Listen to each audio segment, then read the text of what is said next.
Welcome to The Observers Direct, the show in which we go meet our observers in person.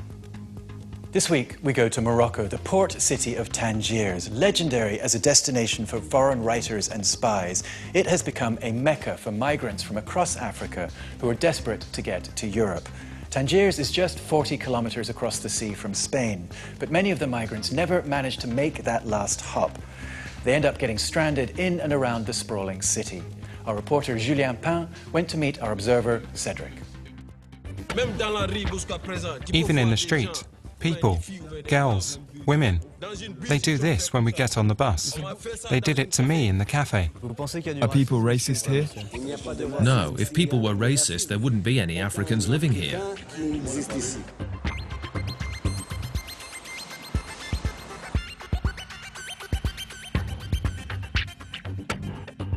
Hi, Cedric, how are you? Hi, Julien.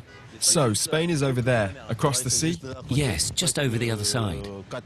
It's only around 14 to 15 kilometers away. So, thousands of migrants come here before traveling across to Spain. Some live in the forests, others sleep on the street. And some live in apartments. There are tensions between the Moroccans and the migrants. Any violence? Yes. Cedric wants to show us how close we are to the European border. We head to Ceuta, a Spanish enclave on the Moroccan coastline, just a few kilometers outside of Tangier. You can see Spain from here. You can see the border fences, the 7-meter high fences. And migrants try to cross them? Yes. Are they the migrants you told me about, that live in the forest? Yes. They're trying to flag down cars. Cedric tells the migrants why we're there. Many are afraid of being caught by police, but some agree to talk, and even insist on us showing their faces. So, how long have you been here? 6 hours at least. 6 hours? 6 hours. What have you got so far? Just breakfast. Mamadou from Guinea offers to take us to his camp.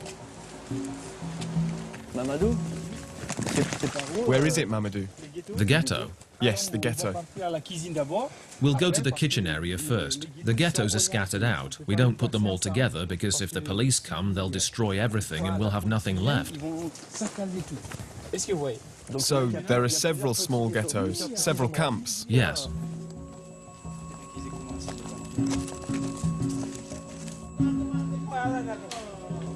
When we get to the camp, we see a lot of migrants are hurt. Have you hurt yourself? Yes, badly. How did it happen? When I was jumping the fence, at the top of the fence. So, you managed to cross the first fence? Yes. And the civil guard brought you back? Yes, back to the Moroccan side. And you were beaten up by the Moroccans? Yes, I still have the wounds.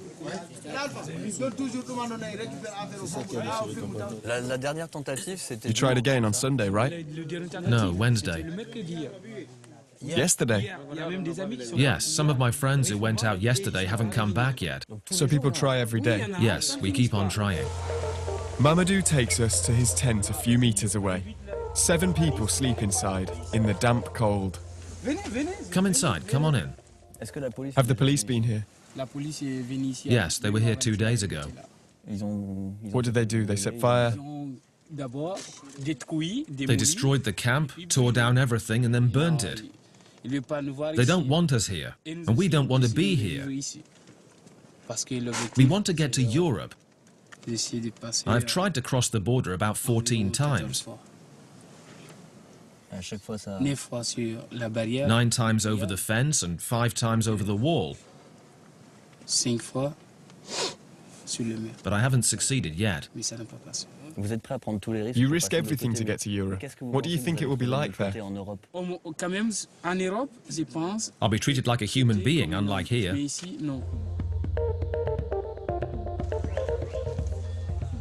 We head to Bouchalef, on the outskirts of Tangier. Hundreds of migrants have flocked to this neighborhood, and coexistence with Moroccans is far from peaceful. We're persecuted by the Moroccans. We don't have anywhere to live and it's cold. We can pay rent, but no one wants to rent to us. We can't win. That's the fact of the matter. Even in the street, people, girls, women, they do this when we get on the bus. They did it to me in the cafe. They spray air freshener. Even the bus drivers, they think we don't wash, but we're clean. People shout Ebola, Ebola in the street. They call you Ebola? Yes, in the street, everywhere. Ebola and other things. Do you think there's a racism problem in Morocco? No, no. There's no racism in Morocco? If there is any racism, then there is good reason. Like what? They bother locals. They live together, 9 or 10 at a time. They take over apartments. They just walk into buildings and take over apartments. Any apartment they want. Most of the migrants here squat empty apartments before being forcefully thrown out.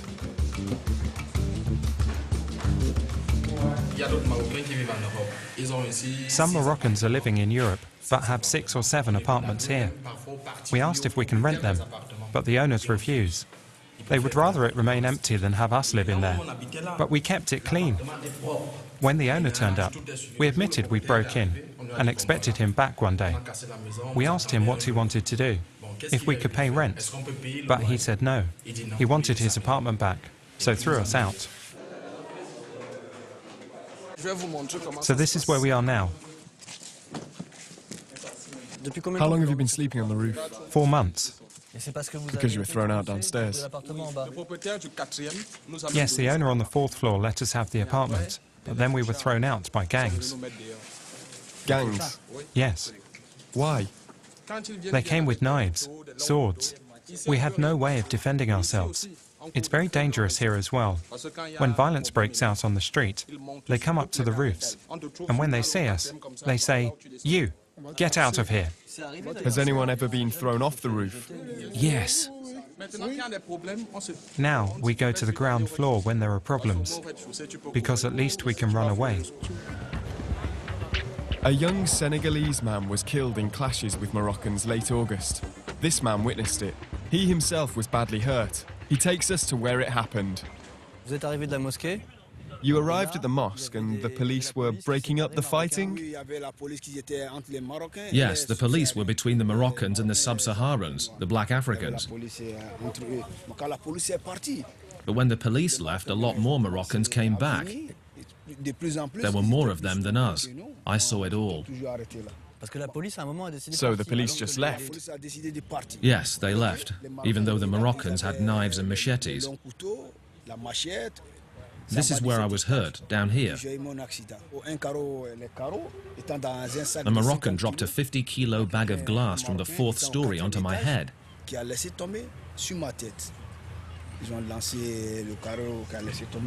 had to have an operation. I was on the ground, bleeding for an hour and a half, an hour and 3/4, and I was in a coma for 3 days.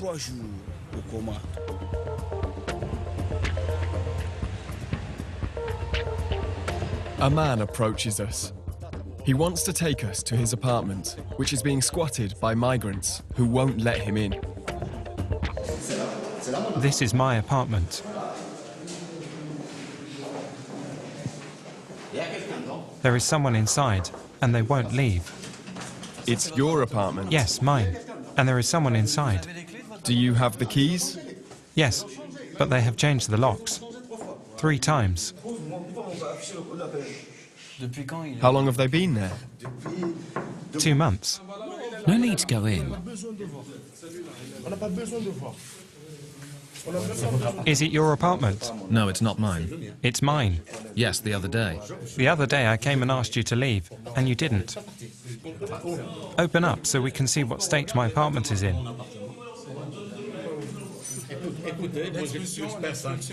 The authorities are in charge of evictions.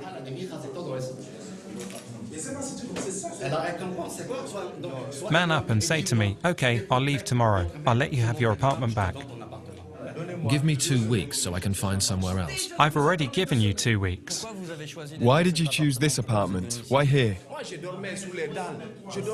I've slept on the street, but when it started raining, when winter arrived, I asked a friend if I could stay here. So, if an apartment is empty, you think, hey, I'll go and live there. So if someone has 2 cars, can I just go and take one? The young man says he's ready to leave and will be gone in 3 days. Why are the Moroccan authorities unable to control the violence in this neighbourhood? And on the day the Senegalese man was killed, why did they just leave when it was obvious there was trouble ahead? We went to talk to an activist who campaigns on behalf of undocumented migrants. Do you think it's possible to carry out the attacks that killed migrants without the authorities knowing? No. When you have a mob of people coming to kill one person in broad daylight, I think the police would know about it. So why let them take the law into their own hands? So they don't have to do the dirty work. So the Moroccan government gets locals to do its dirty work. But it seems the European Union is doing the same thing to Morocco. I think Morocco suffers from EU policies, but is also guilty of abuses.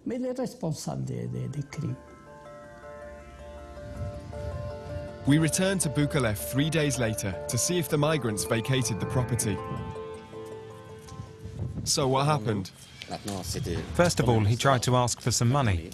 There are 5 of them now, and apparently he never said he was living alone.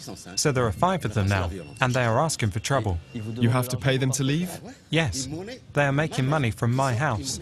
I have to pay for the keys to my own property.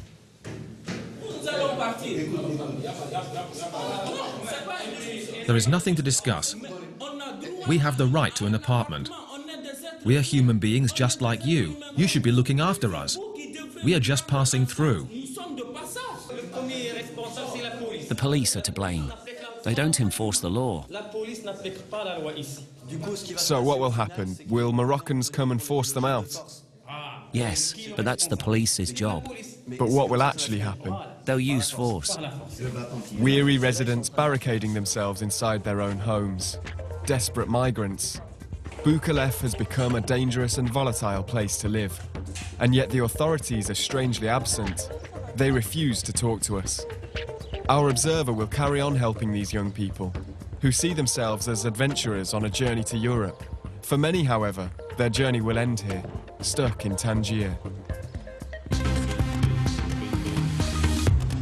We're going to follow Cedric's story on our site, observers.france24.com. Now remember, we need you to help us make this program. So if there's an issue in your community you think the world needs to know about, get in touch. Maybe we'll come see you for the next Observer.